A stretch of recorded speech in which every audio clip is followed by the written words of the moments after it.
द्रौपदी का पांडवों से कैसा संबंध था। द्रौपदी का चरित्र अनोखा है। पूरी दुनिया के इतिहास में उस जैसी दूसरी कोई स्त्री नहीं हुई। महाभारत में द्रौपदी के साथ जितना अन्याय होता दिखाता है, उतना अन्याय इस महाकथा में किसी अन्य स्त्री के साथ नहीं हुआ।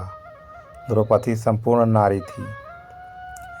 महाभारत की कहानी कौरवों और पांडवों के बीच हुई युद्ध पर आधारित है। कौरवों का अपने चचेरे भाइयों के प्रति ईर्ष्या रखना, धन संपत्ति का लालच, मानसिक भटकाव, प्रतिशोध की भावना और अपनी ताकत पर घमंड इस भयंकर युद्ध के कारण बने। महाभारत की कहानी में ऐसा बहुत कुछ हुआ जिसकी कल्पना कर पाना भी मुमकिन नहीं था। इसलिए श्रेणी में द्रौपदी का 5 भाइयों की पत्नी बनना मुख्य तौर पर देखा जा सकता है। यूँ तो आज भी किसी महिला का एक से ज़्यादा पुरुषों के साथ संबंध होना सामाजिक तौर पर तुच्छ कर्म ही माना जाता है, लेकिन पहले तो हालात और भी बुरे थे। पुरुषों को तो एक से अधिक महिलाओं के साथ संबंध रखने या विवाह करने की इजाज़त थी, परंतु किसी स्त्री का इस विषय में ऐसा सोचना गुनाह था। ऐसे हालातों में द्रौपदी का 5 पतियों की पत्नी बनकर रहना अपने आप में हैरान करने वाली बात थी। द्रौपदी ने जब 5 भाइयों की पत्नी बनने की शर्त कई वचनों के साथ पूरी की, जिनमें सबसे पहली शर्त थी कि वह एक समय पर एक ही भाई की पत्नी बनकर रहेगी। यह सीमा अवधि 1 साल की होगी और इस दौरान अन्य भाइयों का उनसे कोई वास्ता नहीं होगा। विवाह के समय वेद व्यास ने भी द्रौपदी को यह वरदान दिया कि जब भी वह एक भाई से दूसरे भाई के पास पत्नी बनकर जाएगी, तब वह अपना कौमार्य फिर से हासिल कर लेगी।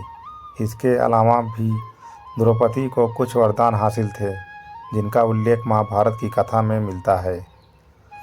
महाभारत में इस घटना उल्लेख है कि दुशासन ने अपने अपमान का प्रतिशोध लेने के लिए भरी सभा में द्रौपदी का चीरहरण करवाया था, लेकिन श्री कृष्ण ने स्वयं प्रकट होकर द्रौपदी के सम्मान की रक्षा की। इस घटना से जुड़ी एक और कहानी का उल्लेख मिलता है, जो ऋषि दुर्वासा द्वारा द्रौपदी को प्राप्त वरदान से संबंधित है। पौराणिक कथाओं के अनुसार इस वरदान की वजह से ही द्रौपदी का चीरहरण होने से बचा था। शिव पुराण के अनुसार एक बार भगवान शिव के अवतार माने जाने वाले ऋषि दुर्वासा नदी में स्नान कर रहे थे। नदी के तेज बहाव और अनियंत्रित लहरों की वजह से दुर्वासा के कपड़े बह गए। ऋषि दुर्वासा को परेशान देख उसी नदी के तट पर बैठी द्रौपदी ने अपने वस्त्र को फाड़कर कुछ टुकड़ा दुर्वासा ऋषि को दे दिया। द्रौपदी के इस व्यवहार से दुर्वासा ऋषि अत्यंत प्रसन्न हुए और उन्हें यह वरदान दिया कि जब भी संकट के समय उन्हें वस्त्रों की आवश्यकता होगी, तब उनके वस्त्र अनंत, जिसका कोई अंत ना हो जाएंगे। दुर्वासा ऋषि द्वारा दिए गए इसी वरदान की वजह से भारी सभा में जब दुशासन ने द्रौपदी का चीरहरण करने का प्रयास किया, तब द्रौपदी की साड़ी के कई टुकड़े हो जाने की वजह से उनके सम्मान की रक्षा हुई। द्रौपदी की 5 पत्नियों से कैसा संबंध था, अब इस बारे में जानते हैं। संभवतः द्रौपदी भारत की सबसे प्रथम महिला है जिसके 5 पति थे, या वह 5 पुरुषों के साथ रमण करती थी। द्रौपदी की कथा व्यथा से बहुत कम लोग ही परिचित होंगे। क्या उस काल का समाज बहुपतित्व वाली स्त्री को एक्सेप्ट कर सकता था? क्या कोई विवाद खड़ा नहीं हुआ, या कि समाज में बहुपतित्व और बहुपत्नी वाली व्यवस्था थी। लेकिन सबसे बड़ा सवाल यह कि क्या आज के लोग यह समझते हैं कि द्रौपदी ने विवाह तो सिर्फ अर्जुन से ही किया था, तो क्या उसका रिश्ता सभी के साथ नहीं था? क्या द्रौपदी सिर्फ अर्जुन को ही प्यार करती थी? द्रौपदी इसलिए कहा जाता था कि वो राजा द्रुपद की पुत्री थी।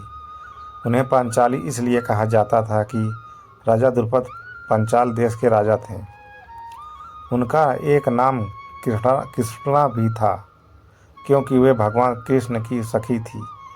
उनका एक नाम यज्ञिनी भी था, क्योंकि वे यज्ञ करने के बाद पैदा हुई थी। और अंत में उनका एक नाम सिरंधरी भी था। सिरंधरी का अर्थ होता है पति के अलावा अन्य पुरुषों के साथ रमण करने वाली। लेकिन यह सच नहीं है। अज्ञातवास के दौरान द्रौपदी ने राजा विराट के यहाँ उनकी पत्नी दुश्शला के सौंदर्य की देखरेख करने वाली एक रूप में काम किया, इसलिए उनका नाम सिरंधरी था। सिरंधरी के रूप में गुण तथा सौंदर्य से प्रभावित होकर महारानी सुदेशना ने उसे अपनी मुख्य दासी के रूप में नियुक्त कर लिया था। कुछ लोग कहते हैं कि वे राजा विराय के राज्य में सुगंध और इत्र बेचती थी, इसलिए उसे सिरंधरी कहा जाता था। उल्लेखनीय है कि 12 वर्ष के वनवास के बाद पांडवों ने अज्ञातवास में मत्स्य देश के राजा विराट के राज्य में समय व्यतीत किया था। पांचों ने अपनी योग्यता अनुसार राजा के यहाँ भिन्न भिन्न कार्य को संभाला था। माना जाता है कि जिस समय द्रौपदी का स्वयंवर हो रहा था, उस समय कुंती सहित पांचों पांडव लक्षागिरी की आग से बचकर भाग गए थे और अपना स्वप्रेरित वनवास काट रहे थे। इस दौरान पांचों पांडव एक कुम्हार के घर में रह रहे थे। भिक्षाटन के माध्यम से अपना जीवन यापन करते थे। ऐसे से भिक्षाटन के दौरान उन्हें द्रौपदी स्वयंवर में मिली।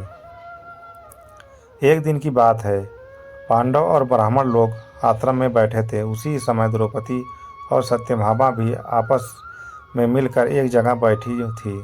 दोनों ही आपस में बातें करने लगी। सत्यभामा ने द्रौपदी से पूछा, आप बताएं कि आप पांडवों के साथ कैसे आचरण करती हैं? उचित प्रश्न जानकर तब द्रौपदी बोली, मेरे पांचों पतियों से बहुत अच्छे संबंध है। सुनो, मैं अहंकार और काम क्रोध को छोड़कर बड़ी ही सावधानी से सब पांडवों की स्त्रियों सहित सेवा करती हूँ।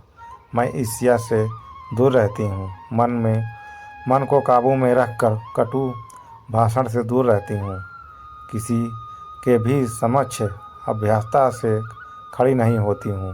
बुरी बातें नहीं करती हूँ और बुरी जगह पर नहीं बैठती। पति के अभिप्राय को पूर्ण संकेत समझकर अनुसरण करती हूँ। देवता, मनुष्य, सजा धजा या रूपवान कैसा ही पुरुष हो, मेरा मन पांडवों के सिवाय कहीं नहीं जाता। उनके स्नान किए बिना मैं स्नान नहीं करती। उनके बैठे बिना स्वयं नहीं बैठती। जब जब मेरे पति घर में आते हैं, मैं घर साफ रखती हूँ, समय पर भोजन कराती हूँ, सदा सावधान रहती हूँ। घर में गुप्त रूप से अनाज हमेशा रखती हूँ। मैं दरवाजे के बाहर जाकर खड़ी नहीं होती हूँ। पति देव के बिना अकेले रहना मुझे पसंद नहीं। साथ ही शास्त्र ने मुझे जो धर्म बताए हैं, मैं सभी का पालन करती हूँ। सदा धर्म की शरण में रहती हूँ। द्रौपदी के 5 पुत्र थे।